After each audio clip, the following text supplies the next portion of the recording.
시청자 여러분 안녕하십니까? 이번 설에 여야가 전한 충청권 민심은 민생과 경제가 주를 이뤘다고 합니다. 경기 침체 속에 정치가 제 역할을 해주길 바라는 목소리가 높았는데요. 오늘 월간 이슈 진단에서는 지역사회에서 화두가 되고 있는 뉴스를 중심으로 민심의 변화 살펴보겠습니다. 그럼 토론에 함께할 분들 소개하겠습니다. 배재대 행정학과에서 최호택 교수 나오셨습니다. 안녕하세요.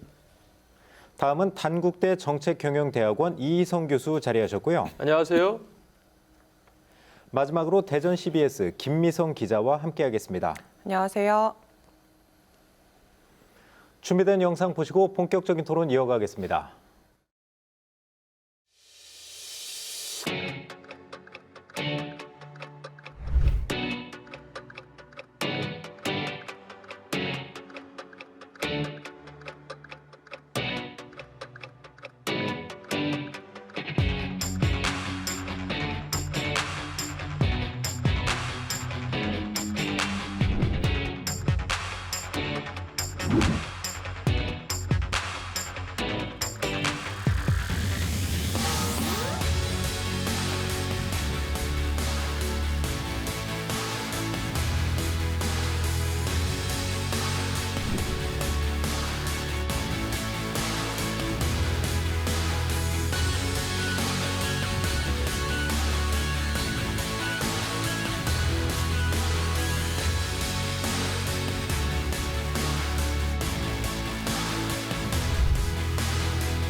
네, 첫 번째 주제, 잇따른 악재의 술렁이는 이제 지역 정가입니다. 이제 요즘 가장 시끄러운 문제가 아무래도 그 서철모 대전 서구청장의 이제 그 선거 개입 의혹 논란 속에 이제 치러진 그 대전 서구체육회장 선거일 텐데요. 뭐 상황이 점점 더 복잡해지고 있습니다. 지금 이제 낙선 후보들이 이 일을 제기하면서 사실 당선 무효 결정이 나고 재선거 공고까지 났는데요. 이번에는 당선인 측에서 또 이제 효력정지 가처분 신청을 해서 이제 법적 공방이 이제 불가피한 상황입니다. 그 김미성 기사님 나오셨는데 대전시하고 서구청도 지금 출입을 하고 계시죠? 네. 어떻습니까? 지금 돌아가는 상황이 체육계 쪽 얘기를 좀 들어보셨나요? 네, 우선은 서철모 청장 이야기를 먼저 해보자면 선관위에서 이 사안을 이제 경찰 고발을 한 상황이에요. 네. 그래서 경찰 수사가 시작이 됐고 경찰이 서철모 서구청장을 이제 서구청장실을 압수수색을 해서 휴대전화 같은 이제 물품을 압수를 한 것으로 좀 알려지고 있고요. 네. 그래서 이 사안이 본격적인 수사가 진행이 되면서 앞으로 결과가 어떻게 될지가 초미의 관심사이고요. 또 체육계 이야기를 해보면 실제로도 지금 이 체육계는 굉장히 혼란스러운 상황입니다. 아까 말씀하신 대로 네. 이 문제가 이제 법정으로 이제 이어지게 된 건데요.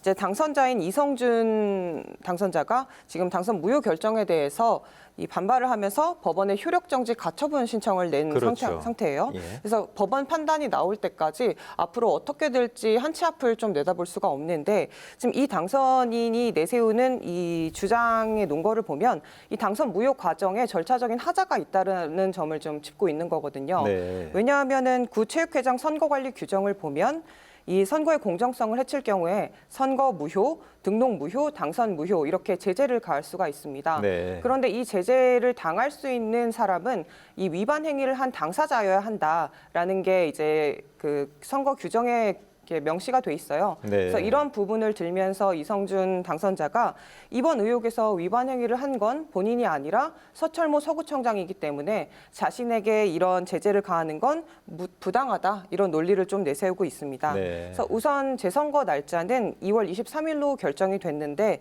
이 가처분 신청 결과는 아마 그 전에 나올 것으로 네. 좀 보여지거든요. 그래서 이 가처분 결과가 인용이 되면 이성준 이 당선자의 이 당선이 이제 유지가 되는 것이고 네. 기각이 될 경우에는 재선거가 예정대로 치러질 수 있을 것으로 보여서 법원 판단이 나올 때까지는 아직 어떤 결정도 내려질지 알 수가 없는 상황입니다. 아무튼 정리하자면 지금 이제 경찰 수사는 본격적으로 지금 진행이 되고 있어요. 왜냐하면 이제 구청장의 그 휴대전화까지 압수했다는 거는 뭐 간단한 사안은 아닌 것 같고요.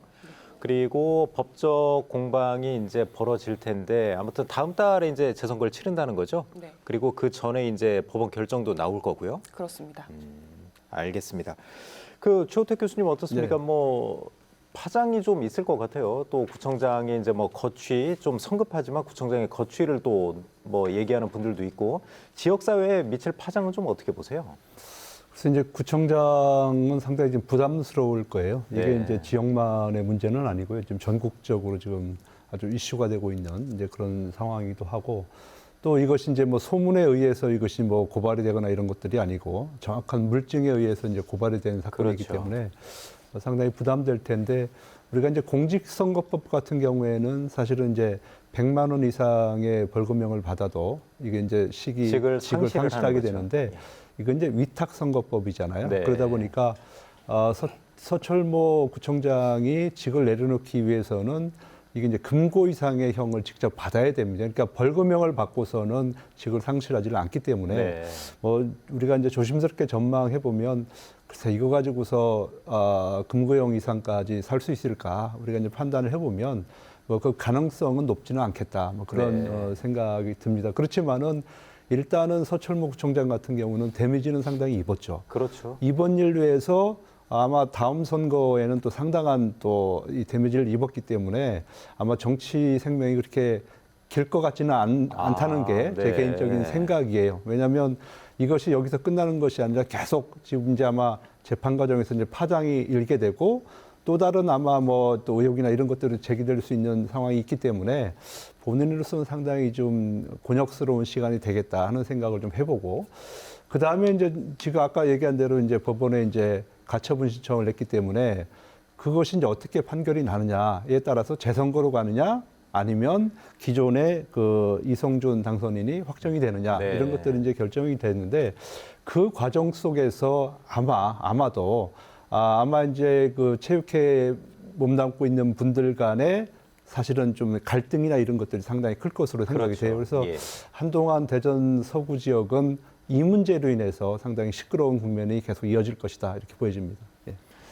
아무튼 뭐 지금 결과를 예단하기는 어렵지만 아무튼 서철모 구청장은 이제 행정가 생활을 공직 생활을 계속 해오다가 이번에 처음으로 이제 선거에 도전한 정치 초년생이잖아요. 네. 아무튼 이번에 당선이 됐지만 이 일로 인해서 이미지에는 큰 타격을 입을 수밖에 없다는 것은 뭐 당연한 예, 일이겠네요. 그러니까 이제 이분이 이번에 사실은 이제 어찌 보면은 참 천운이죠. 바람에 네. 의해서 본인이 이제 당선이 되셨는데 사실 그렇게 됐을 때 그러면 감사하게 그 직을 순리대로 풀어가야 되는 거잖아요. 네. 이게 이제 과거에 그 자치단체장이 맡았던 체육회장을 민선으로 바꿨다는 거예요. 그 네. 얘기는 무슨 얘기냐면 관선 시절에는 너무 체육회 임원들을 좌지우지하고 또 다음 선거에 이용을 하기 때문에 정치적으로 상당히 좀 혼탁한 상황을 연출을 했다. 그래서 그런 것들을 방지하기 위해서 이제 따로 떨어져서 니네끼리 알아서 독립적으로 해라. 이런 의미로 이제 민선 시대가 열렸는데 이걸 아직도 관선 시대라고 착각을 하고 내 마음대로 그걸 주무를 수 있다고 생각을 하는 것 자체 네. 그것이 욕심이고 그것이 이제 욕심이 화를 불러 일으킨 뭐 그런 결과가 아닌가 그런 생각을 해봅니다. 알겠습니다. 그 이희성 교수님은 어떻게 생각하시는지 좀 궁금한데 일단 최우택 교수님은 일단 뭐 직이 좀 흔들리는 그런 상황까지는 뭐 아직은 뭐 단언할 수는 없지만 그렇게까지 악화될 것 같지는 않다. 그렇게 좀 조심스럽게 전망을 하셨는데 네. 교수님은 좀 어떻게 보세요? 위탁선거법 자체가 이제 금고형 이상을 받아야만이 직을 상실하기 때문에 그렇죠. 그리고 뭐 그런 그 판결이 나와도 또 뭐 2심, 3심 뭐 이렇게 항소 과정을 거치다 보면 뭐 구청장 임기 내내 뭐 이 부분을 좀 끌고 갈 수밖에 없는 그런 상황이고 네. 어찌됐든 지금 서철무 구청장 입장에서는 상당히 정치적으로나 모든 부분에서 지금 위기임에는 틀림없고 무엇보다도 이제 국민의힘에서 우리가 손절이라는 표현도 쓰는데 네. 이 부분에 대해서 입장을 전혀 내놓지 않고 있어요. 그것은 이제 말 그대로 굉장히 정치적 위기라고 또 우리가 판단을 할 수가 있는 것이고 원래 그 체육회라는 것이 이제 그 단체장이 겸직을 했다가 민간 주도의 어떤 단체장 체제로 바꾼 것은 그 정치라든가 이런 어떤 부분에서 체육회가 좀 흔들리지 말고 체육 진흥을 위한 자율성과 독립성을 확보하라는 취지인데 이러한 어떤 단체장이 직접적인 선거에 개입하는 정황들 이러한 모습들은 결코 본래 법 취지라든가 도입 취지에 부합되지 않다 이렇게 말씀드릴 수가 있겠습니다. 네. 그러니까 뭐 정치 개입이 사실 없었다고는 할 수는 없겠지만 이렇게 노골적으로 또 명확하게 드러난 적이 없었기 때문에 지역사회에서 그만큼 좀 주목을 좀 하고 있는 것 같습니다. 더 재밌는 거는 이제 예. 이게 전국 방송을 탔잖아요. 네. 그러니까 대전 서구 일로 인해서 타 지역 후보들은 많은 또 이렇게 이득을 보는 사람들이 많이 있었다라고 얘기를 하더라고요. 그러니까 그 무슨 말씀이신가요? 그러니까 단체장의 개입을 은연중에 하다가 네. 전국적으로 이것이 이제 이슈화가 아, 돼버리니까 그걸 멈췄다는 거예요. 그래서 얼떨결에 당선되신 분도 있고 뭐 그렇게 해서 이제 여러 가지 파장을 났다고 그러는데 저는 이제 만약에 법원에서 이제 기각이 됐을 경우 그러면은 이제 재선거를 치러지는 거 아니겠습니까? 네. 그러면 과연 이 이성준 당선인이 재출마를 할 것인가? 네. 이제 거기에 아마 관심이 쏠리게 될 텐데요. 저는 제 개인적 판단에 의하면 이분은 이제 가처분 신청을 낼 정도 되면 나오겠다는 얘기거든요. 그렇겠죠. 그리고 예. 아마 지금 아마 김경시 전 의원 같은 경우에는 이 문제에 어찌 보면 뭐 피해자이기도 하지만은 또 이 문제가 불거지게 된 또 당사자이기도 하기 때문에 아마 본인이 출마하기는 상당히 좀 어려울 것이다. 그래서 이종웅 후보하고 또 이성준 당선인 간의 양자 구도가 형성이 되지 않을까. 저는 네. 뭐 개인적으로 이렇게 좀 보고 있습니다. 저는 알겠습니다. 가처분 신청을 했지만 이성준 당선인이 그것이 인용되기는 좀 어렵다고 봐요. 왜냐하면은 뭐 논지는 그거 아닙니까? 서철모 청장이 사고 쳤지 내가 사고 쳤습니까? 이런 네. 얘기인데 어찌됐든 그런 과정에서 지금 이성준 당선인과 연계돼 있기 때문에 전체적 맥락에서는 공정성이 훼손된 건 맞거든요. 네. 저는 그렇게 판단합니다. 알겠습니다. 다음 달에 이제 법원 판단이 나올 테니까 한번 그 결과 기다려 보고요. 교수님께서 이제 전국적으로 이슈가 됐다고 하셨는데 제가 한 가지 또 짚고 넘어가고 싶은 거는 그 KBS 단독 보도로 이제 이 사건이 알려졌습니다. 그 사실 한번 시청자분들께 다시 한번 알려드리고 그렇게 넘어가겠습니다. 근데 KBS뿐만 아니라 또 전국 YTN이나 또 뭐 다른 매체에서도 이게 보도가 됐더라고요. 그렇죠. 보니까요. 네. 이번에 큰일 하셨습니다. 네. 그 뭐 서철모 구청장 때문에 또 시끄러운 것도 있지만 사실 요즘 이제 지역 자치단체장들 줄줄이 이제 선거법 위반으로 재판을 받고 있단 말이에요. 그 김미성 기자님이 한번 그 상황 정리 좀 해주시겠어요? 지금 뭐 이장우 대전시장, 또 박상돈 천안시장, 박경기 아산시장, 또 김광신 대전 중구청장 여러 명이 지금 선거법 재판을 받고 있잖아요. 어떻습니까 상황이? 네, 맞습니다. 앞서 나왔던 서철모 서구청장은 경찰 수사가 좀 진행 중인 상황이고요. 네. 광역단체장부터 기초단체장까지 여러 명이 지금 재판을 받고 있는 상황인데 현재 대전에서는 김광신 중구청장 그리고 충남은 천안의 박상돈 천안시장 그리고 박경기 아산시장이 네. 이렇게 공직선거법 위반 혐의로 불구속 기소가 돼서 이제 재판이 진행이 되고 있는 상황이고 네. 이장우 대전시장 같은 경우에도 선거법 위반 혐의로 이제 재판이 진행돼서 1심으로 벌금 70만 원이 좀 선고가 된 상황입니다. 그러니까 검찰이 70만 원을 구형했고 선고도 똑같이 난 거죠? 맞습니다. 그리고 직에는 전혀 관계가 없는 거죠. 그럼. 그렇죠. 왜냐하면 공직선거법 같은 경우에는 벌금 100만 원 이상의 형이 나와야지만 이게 당선 무효로 이어지는 거기 때문에 사실 벌금 70만 원으로는 이제 이미 이 사건이 정리가 됐다 이렇게 볼 수가 있는 상황이고요. 네. 지금 김광진 중구청장 같은 경우에는 재산을 누락한 혐의로 선거법 위반으로 이제 최근에 첫 공판이 열렸고요. 그렇죠. 그 지방선거 당시에 고용률 통계를 잘못 인용했다. 그리고 공무원들을 동원해서 선거에 이제 활용했다. 이런 혐의로 이제 기소된 천안의 박상돈 시장. 그리고 이 지금 박 시장 같은 경우에는 검찰이 압수수색을 통해서 얻은 그 증거가 위법하다, 이런 부당하다라는 논리를 내세우면서 첫 공판부터 굉장히 치열하게 법리 다툼을 좀 하고 있는 상황이고요.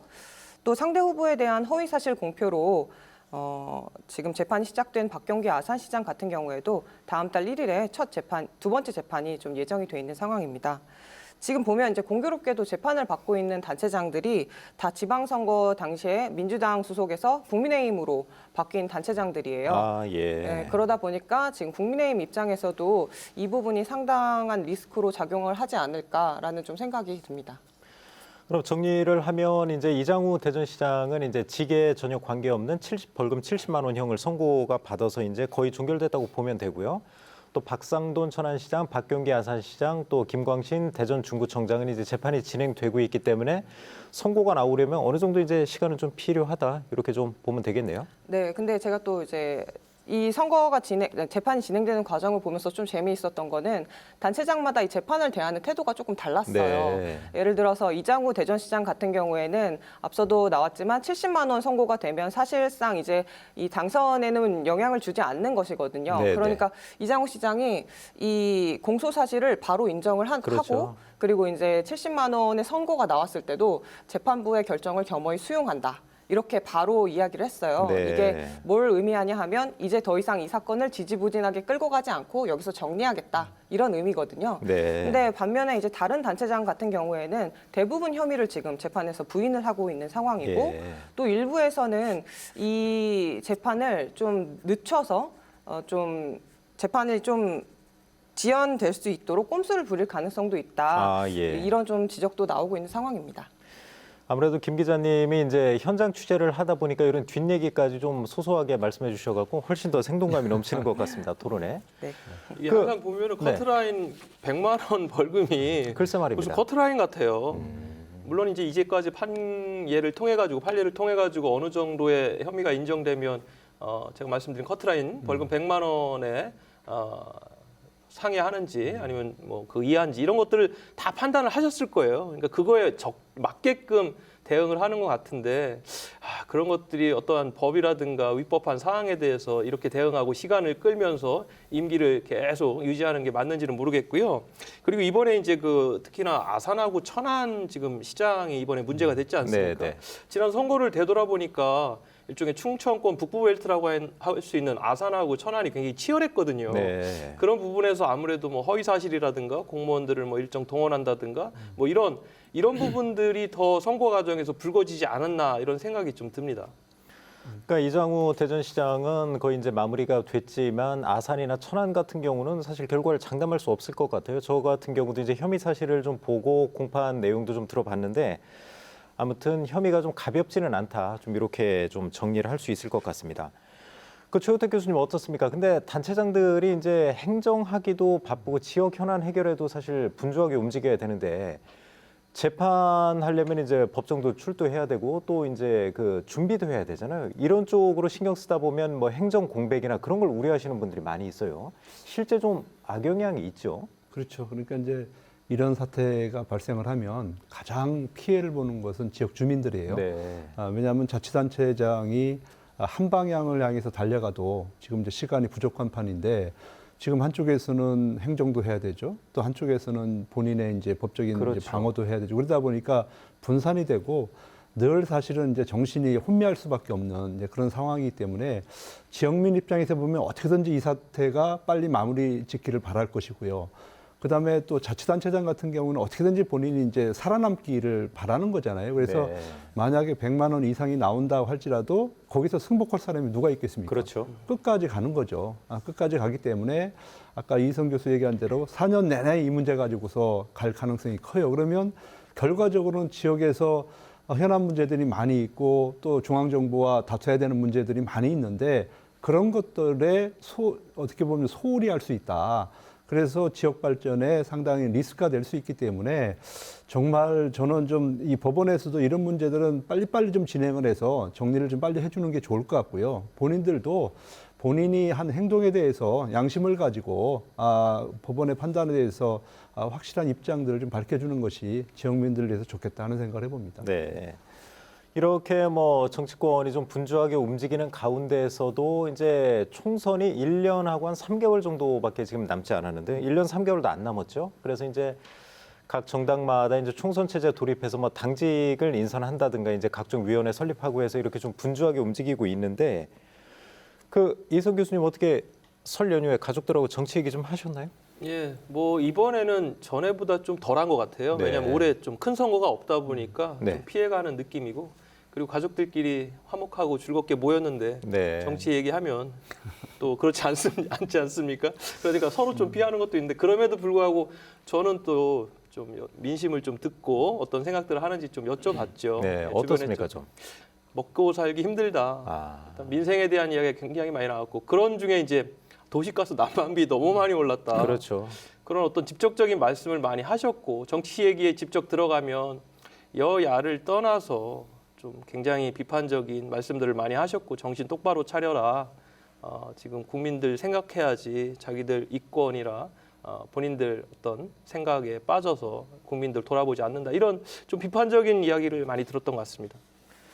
그 먹고 살기 힘들다 하면서 이제 정치권을 비판했다는 거는 정치가 제 역할을 좀 못하고 있다. 그런 부분에 대한 비판이겠네요. 주로. 그렇죠. 최근에 이제 국민의힘 같은 경우는 이제 전당대회를 앞두고 친윤계, 비윤계 등등의 어떤 그런 어떤 갈등 양상들이 불거졌고, 그리고 이제 민주당도 이재명 대표의 사법 리스크 관련돼서 그 계속 소환 통보가 오는 그런 상황에서 아마 그런 더 생각이 있었던 것 같습니다. 그 김미성 기자님도 이제 행정 쪽 하면서 정치도 같이 지금 출입하고 계시죠? 네, 어떻습니까? 이제 여야 관계자들 다 만나봤을 것 같은데 네. 서로 상반된 입장을 좀 얘기했을 것 같아요. 우선 공통적으로 얘기하는 것도 있었고 이제 네. 상반되게 이야기하는 것도 좀 있었는데요. 공통적으로 얘기하는 건 아무래도 경제난 부분이었던 것 같아요. 그래서 아무래도 집권 여당에 대해서는 이 경제난을 극복할 수 있도록 좀 힘을 써달라 이런 이야기가 가장 많았다고 좀 충청권 이제 의원들이 좀 전하고 있고요. 네. 또 반면에 이제 오는 3.8 전당대회를 좀 앞두고 있잖아요. 네. 그러니까 앞두고 굉장히 당내 내용이 심한 상태이기 때문에 이거를 좀 우려하는 목소리도 많았다 이렇게 좀 전했고, 더불어민주당 같은 경우에도 경제난 너무 힘들고 지역 민생이 힘드니 이 부분에 대해서 좀 더 신경을 써줘 달라 이런 부분과 함께 윤석열 정부를 향해서 조금 더 힘차게 좀 대여 투쟁을 해달라 이런 목소리도 많았다고 좀 전하고 있는 상황입니다. 그 최우택 교수님도 설 연휴 이후에 좀 어떻게 민심을 좀 청취해 보셨나요? 어떻습니까? 네, 저는 이제 그 명절만 되면 제가 우리나라의 정보를 이렇게 민심을 좀 파악하는데 아주 유리한 사람이에요, 제가. 왜냐면은 왜 그런 건가요? 제가 이제 고향이 또 이쪽 저 호남 지역입니다. 그래서 예. 장수이고요. 그래서 장수를 가보면 그 호남 지역의 민심을 어느 정도 제가 이제 파악을 할 수 있고, 또 바로 이어서 제가 또 처갓집을 가거든요. 네. 처갓집은 또 경북 군이다 보니까 네. 또 경상도의 민심을 제가 파악을 할 수 있고, 또 대전 와서 또 이렇게 보면 충청도의 민심 파악하고, 그렇겠네요. 그래서 예. 이제 두루두루 파악을 해보면 이번 선거에서는 사실은 이번 저 명절 때는 정치 얘기는 거의 안 하더라고요. 아, 그런가요? 네, 저희 집에서도 거의 안 하고, 저는 이제 제가 물어보는 입장이죠. 그 분회장직을 오래 수행한 우리 저 어머님한테도 이제 물어보죠. 호남 네. 지역에서는 지금 민심이 어떻습니까? 이렇게 물어보고, 또 처갓집 장모님한테도 이제 이렇게 물어보는데 별로 관심이 없는 것 같고요. 아까 저 우리 교수님도 말씀하시고 기자님도 말씀하신 대로 지금 뭐 난방비 문제니 이런 것들이 이제 관심들 있으시니까 네. 그런 문제들 얘기를 하는 것 같고, 저는 이번 설 명절에 제가 이제 유심히 봤던 게 뭐냐면, 지난해 12월 달에 5개 광고물 관련되는 법이 개정이 됐어요. 그래서 이제 현수막을 정당이나 정치인들은 그냥 신고 없이 게재를 할 수 있도록 이렇게 되어 있잖아요. 네. 그러다 보니까 똑같은 내용의 그 현수막들이 정말로 무분별하게 너무나도 많이 설치가 돼 있었고, 또 3월 8일 날인가요? 그 조합장 선거가 있지 않습니까? 네. 거기에 또 출마하시는 분들이 또 거기다 또 이렇게 붙여놓고 그래서 야, 정말로 너무 보기가 안 좋더라고요. 네. 저는 사실 내심 기대했던 것이, 올해는 우리가 처음 도입한 것이 뭐냐면 고향사랑 기부제 뭐 이런 거 있잖아요. 그렇죠. 그래서 지역에 오면은 고향을 찾은 분들에게 얼마나 홍보를 하고 그분들로부터 기부를 받을 것인가, 이런 것들이 되게 활발하게 이렇게 될 줄 알았는데, 그것과 관련되는 현수막은 제가 보지를 못했어요. 네. 온통 정치인들 자기 자랑 얘기, 그리고 상대방 뭐 비방하는 얘기, 또 뭐 설 명절 잘 보내느냐 이런 얘기로 하다 보니까 사실은 좀 제가 기대했던 거와는 좀 이렇게 부족한 점이 많아서 조금 실망스러운 그런 설명절이 아니었나 하는 생각을 좀 해봤습니다, 저는. 예. 네, 알겠습니다. 그럼 뭐 첫 번째 주제는 여기서 정리를 하고요. 두 번째 이제 주제로 넘어가 보겠습니다. 이제 SRT 서대전역 배제 논란인데요. 최근 이제 국토교통부가 올 하반기부터 이제 SRT의 운행 확대를 이제 하기로 했는데, 여기에서 서대전역은 이제 배제가 됐다, 이런 얘기가 좀 나오고 있습니다. 자, 김 기자님 어떻습니까? 좀 일단 잘 모르시는 분들이 있을 것 같아요. 상황을 좀 한번 정리를 해주시죠. 네, 그 국토부가 올해 이제 하반기부터 SRT 운행 지역을 일반선인 경전, 전라, 동해선으로 확대해서 운행을 하겠다라는 계획을 발표를 했어요. 그러니까 기존에는 SRT가 호남이랑 경부 이렇게 고속철도로만 운행을 했었는데, 네. 이제는 이거를 연결된 일반선로로도 운행을 할 수 있도록 하겠다라고 하면서 이제 지나가게 되는 역을 정하게 되는 건데, 이게 이 이곳에서 이제 서대전역이 배제가 되면서 이제 논란이 불거진 거죠. 근데 이 방식이 기존에 있는 열차를 증차하거나 이런 방식은 아니고요. 이미 지나고 있는 열차를 분배하는 방식으로 좀 이루어진다고 해요. 네. 사실 지금 서대전역 같은 경우에는 호남선 SRT도 모두 오송역에서 이 갈라져서 호남 고속철도로만 운행을 하기 때문에 지금도 서대전역을 경유하지 않고 있어요. 그래서 서대전역이 상당히 이제 소외를 받고 좀 어려운 상황이다라는 좀 지적이 있었는데 이번에도 서대전역이 들어가지 않게 되면서 이런 반발이 좀 나오고 있는 상황이고요. 지금 이것에 대해서 이제 민주당 대전시당에서 굉장히 대전시를 비판을 하면서 이제 공방이 좀 불거지고 있는데 네. 지금 대전시당은 이 문제를 서대전역 패싱으로 좀 규정을 하고 있어요. 그리고 대전시가 대비를 하지 못했다라면서 이제 맹비난을 하고 있는 상황이고요. 근데 반면 대전시 같은 경우에는 이거는 서대전역 패싱이 아니라 단순히 노선을 조정하는 것뿐이다라면서 이제 맞받아치고 있는 상황인데요. 또 이장우 시장 같은 경우에는 서대전역이 위축된 거는 그 수도권으로 빨리 가기 위한 호남 정치권의 요구로 비롯됐다면서 이제 전 정권의 이제 탓을 좀 하고 있는 상황이거든요. 그러면서 이제 정치권의 공방으로 이 문제가 좀 불거지는 상황입니다. 지금 말씀하시면서 이제 패싱 논란을 또 이제 야당에서는 좀 제기하고 있었다고 하는데 그 최우택 교수님 그 충청권에 이제 이런 대형 사업이 있을 때 패싱 논란이 그동안 좀 많이 있었잖아요. 그럼요. 그런데 보면 그 중에서도 이제 서대전역이 항상 소외되는 것 같아서 저도 지역민으로서 이제 좀 안타까운데 좀 서대전역이 확실히 좀 뒤처지고 있는 건 맞죠? 어떻습니까? 그러니까 이제 우리가 이제 보는 시각이 대전 입장에서 보느냐 아니면 이제 호남 입장에서 보느냐 이 문제이거든요. 네. 근데 이제 우리가 이제 호남선 같은 경우에는 사실 이제 호남 입장에서 모든 정책을 추진을 해요. 네. 그게 수요자도 그쪽이 많을 뿐더러 거기에 힘을 쓸 수 있는 정치인들도 호남에 많이 있기 때문에 이제 그렇게 될 수밖에 없고 또 대전 지역 같은 경우에는 사실은 정치적 힘 또 이렇게 단결력 이런 것들이 강하지 못하다 보니까 거기에 이제 대응하는데 상당한 한계를 느끼는 것이 아닌가 하는 생각을 해보는데 지금 우리가 이제 왜 가수원역부터 해서 논산까지 지금 고속화 그렇죠. 지금 작업을 사업하고 하고 있죠. 있잖아요. 예. 이게 2026년도에 아마 착공 예정인 것 같은데요.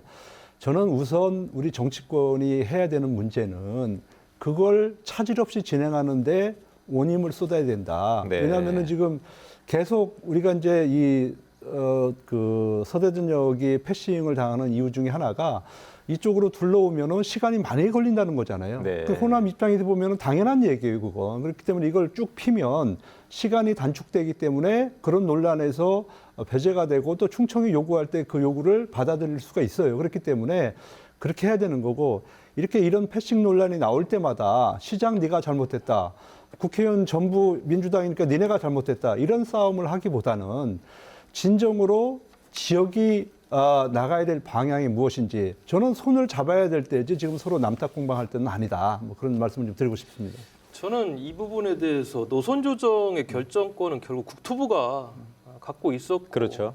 국토부의 입장은 또 국토위의 호남권 정치인들이 요구가 있었다 이렇게 이제 어떻게 보면 면피성 발언을 했는데 그건 뭐 별로 온당한 것 같지 않고 그 뭐 효율성에 대한 이야기도 20분 정도 줄인다는 거 아니겠습니까? 네. 서울서 호남 쪽으로 갈 때.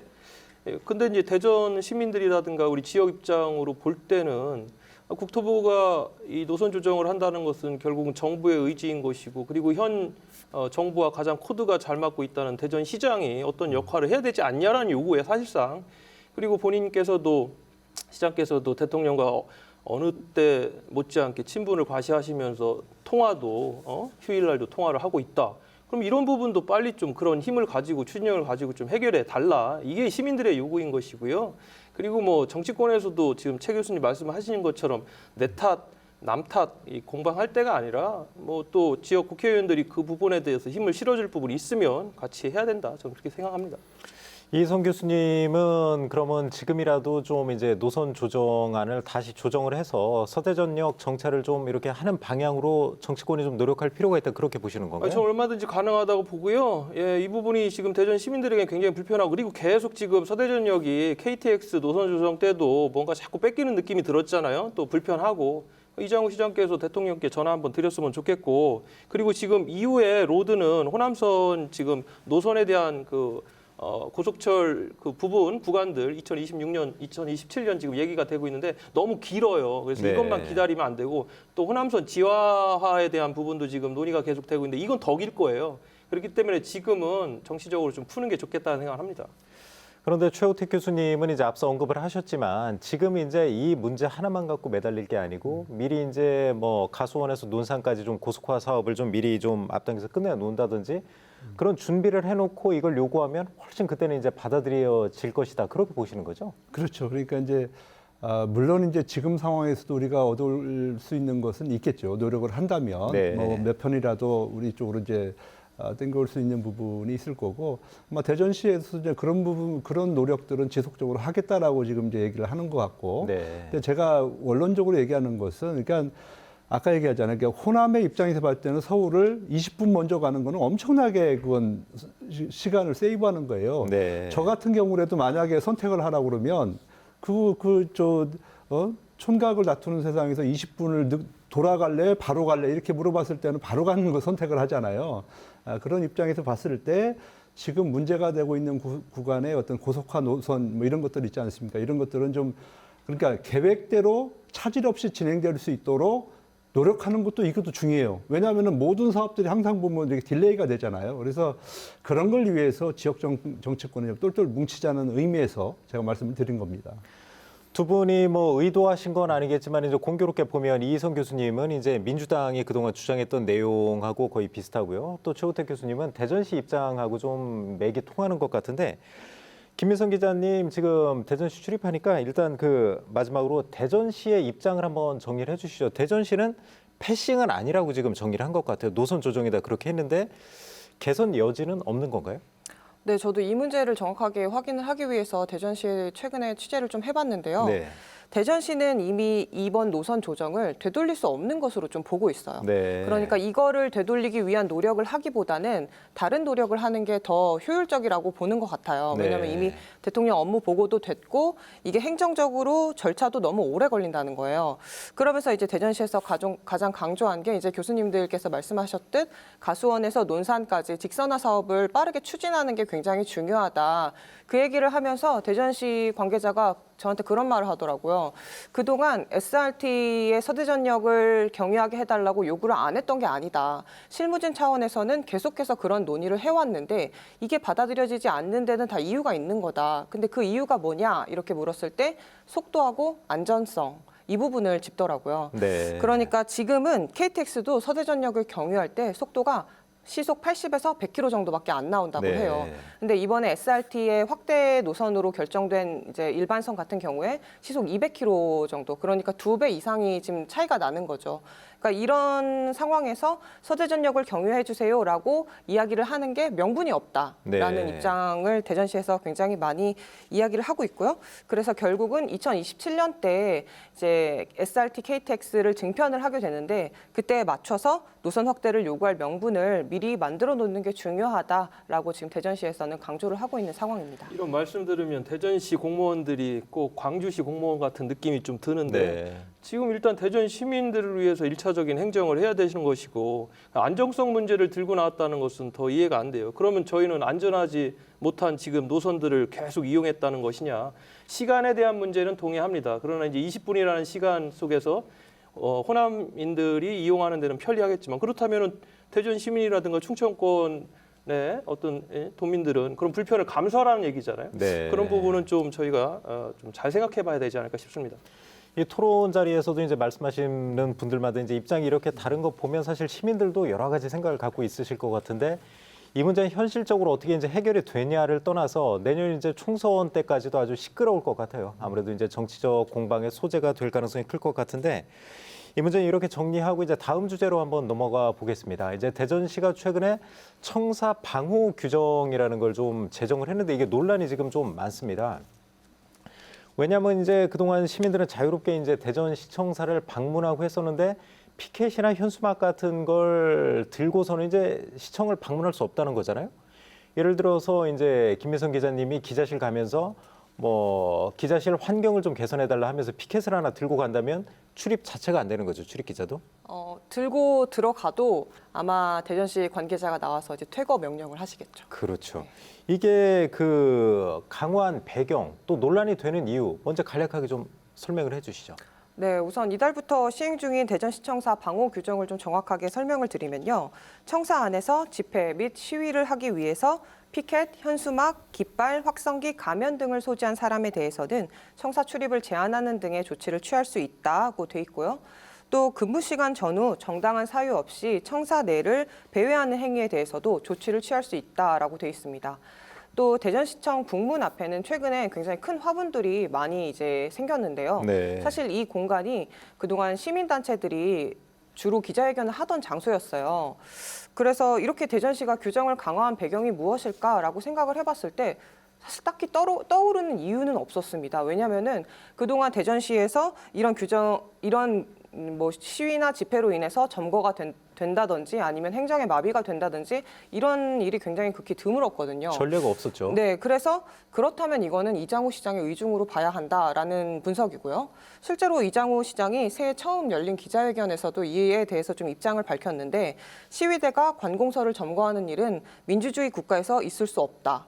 그리고 정부를 점거할 수 있다고 생각하는 것 자체가 상당히 위험하다, 용납해서는 안 된다 이렇게 강하게 밝히기도 했거든요.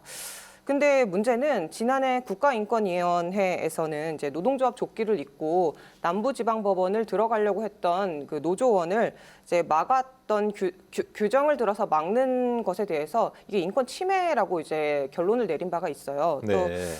사실 현행법에서도 1인 시위는 집회 신고가 필요 없는 이제 자유로운 목소리를 낼 수 있는 방안으로 좀 이제 보고 있는 거거든요.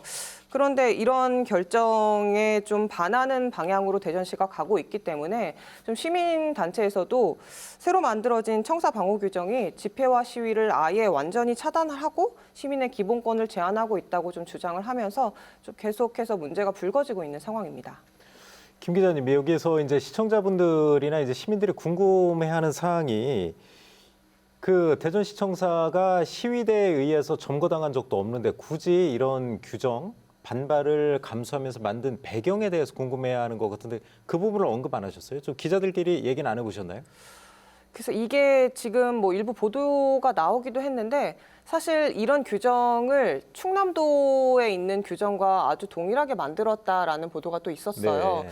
그래서 아무래도 이장우 시장이 이제 당선이 된 이후에 이런 부분에 대해서 이미 생각을 갖고 있다가 또 김태흠 지사와 또 가까운 사이이기도 하니 이런 부분을 좀 참고를 하지 않았을까라는 생각도 좀 들었습니다. 그래서 KBS도 얼마 전에 이제 이 부분에 대해서 이제 팩트 체크 비슷하게 취재를 했었는데 청사 방호 규정을 한 곳은 전국에 이제 몇 개 단체가 있긴 하지만 합법적인 시위는 대부분 이제 그 허용하는 추세거든요.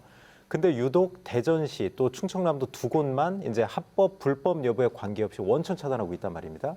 그렇기 때문에 이제 시민사회단체나 뭐 일부 야당에서 좀 반발을 하고 있는데 최우택 교수님 어떻습니까? 좀 논란의 소지는 충분히 있지 않습니까? 그럼요. 충분히 뭐 있을 수는 있는데요. 저도 이제 뭐 이런저런 뭐 자문 역할 하기 위해서는 대전시를 이제 가끔 들어가죠. 근데 네. 들어가다 보면 항상 그 북문 쪽에 보면 뭐 음악 소리가 크게 들리고 항상 천막이 쳐져 있고 네. 온갖 그 현수막들이 이제 걸려져 있기 때문에 사실 뭐 미관상 보기에는 그렇게 좋아 보이지는 않더라고요. 그리고 이제 아마 그 안에서 근무하시는 분들은 얼마나 힘들까 또 그런 생각도 저는 해봤거든요.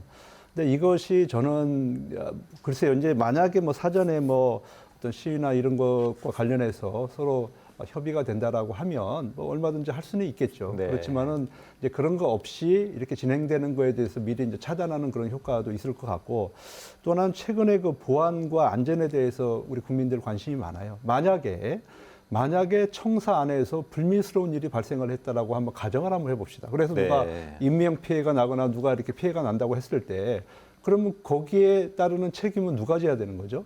그거는 자치단체장이 질 수밖에 없는 그런 상황이에요. 그러니까 자치단체장 입장에서는 당연히 그것을 이제 방어할 수밖에 없는 이제 그런 상황이 놓일 것 같고요.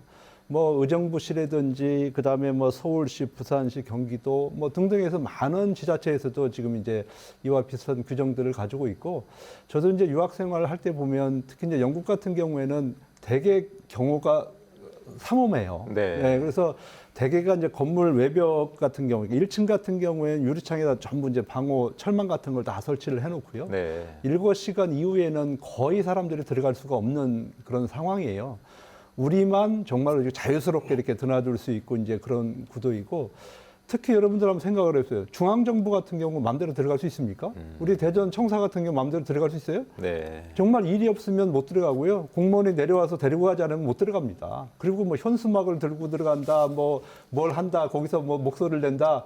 그거는 우리가 상상을 하지 못하는데 그 부분에서는 가만히 있는 거잖아요. 네. 그리고 유독 지금 이제 뭐 시청에서 하는 일 부분에 대해서만 지금 목소리를 내고 있기 때문에 저는 이것도 이제 시대가 좀 변했기 때문에 또 지금 안전에 대한 문제 또 그런 사고들이 많이 나기 때문에 뭐 이 정도는 할 수 있는 것이 아닌가 저는 개인적으로 그렇게 생각을 하고요.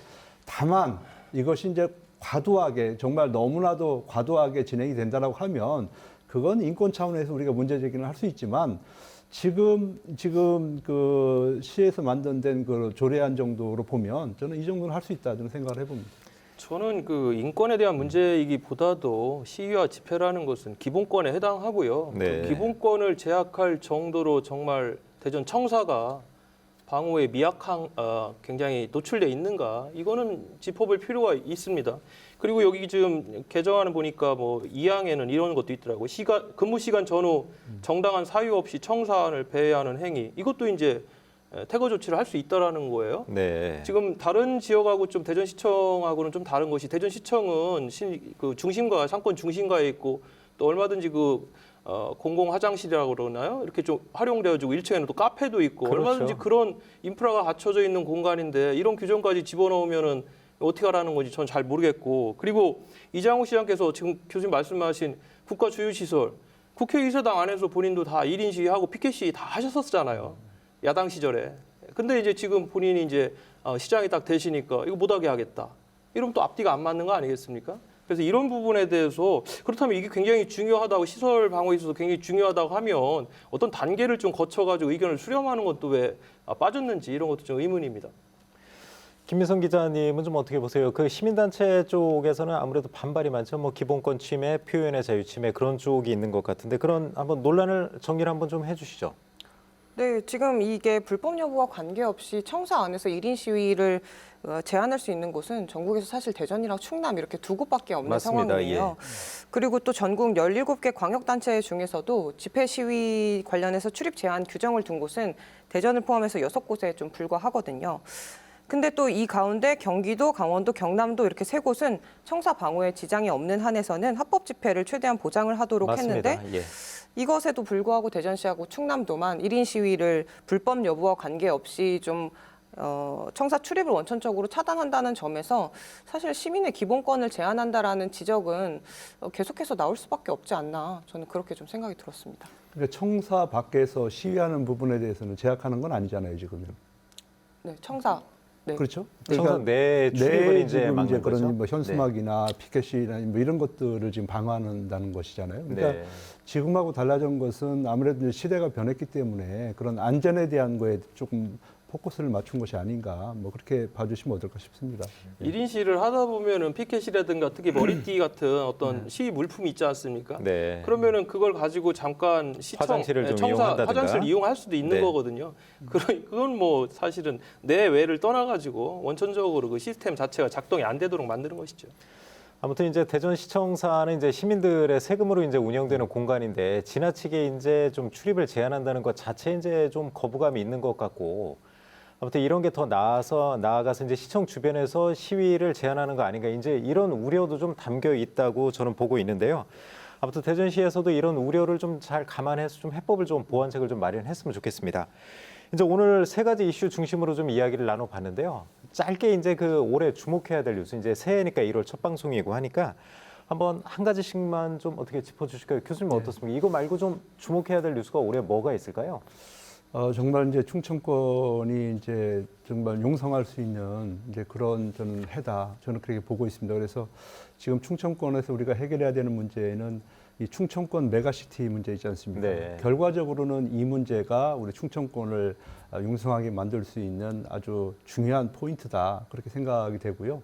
지금 대전하고 충남에 혁신도시가 만들어졌는데 그렇죠. 아마 올해 이제 공공기관 이전과 관련되는 여러 가지 이슈들이 이제 제기가 될 거예요. 이르면 상반기 안에 발표가 될 수도 있다고 하더라고요. 예, 그렇기 때문에 그때에 얼마나 많은 그런 그 기관들을 우리 쪽으로 유치하느냐 이 문제가 사실은 그동안에 우리가 정말 답답했던 부분들을 풀어줄 수 있는 한 키에 풀어줄 수 있는 부분이기 때문에 자치단체장들은 지금껏 대통령과 친분을 얘기했잖아요. 네. 이럴 때 유감 없이 그 기지를 좀 발휘해야 된다 그런 말씀을 드리겠습니다.